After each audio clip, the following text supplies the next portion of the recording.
I've heard a lot of sales trainers and coaches say that an objection is nothing more than a request for further information. That's rubbish. The dictionary definition of an objection is an expression or feeling of disapproval or opposition, a reason for disagreeing. That doesn't sound much like a request for further information to me. Fortunately, we don't get objections too often. But when we do, it means the prospect really doesn't agree with your suggestion or proposal, and you have a heck of a lot more questioning, explaining and selling to do. Or they're just not a genuine prospect. More common is that people will have questions, concerns, or just want to stall. Each needs handling differently, so it's important to recognize these. A question, if it's not raising a concern, is definitely a request for further information.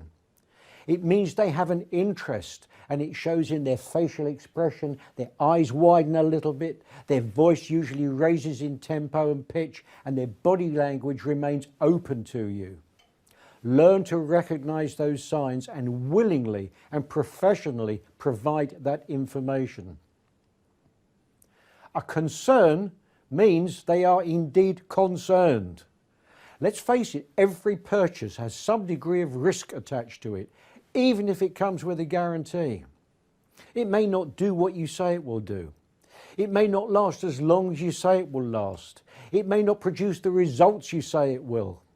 And they may have to waste time and energy returning it or getting it fixed. There's always some degree of risk. Concern will show on their face, in their eyes, in their voice, in their body language, but in a different way. Learn to spot the signs of a concern: a frown, a slight narrowing of the eyes, a hint of caution and worry in their voice. Maybe they lean back and away from you or cross their arms. Recognize these signs and deal with that concern professionally, with no hint of impatience, and ideally provide proof that will overcome it. And stalls are just that, stalls.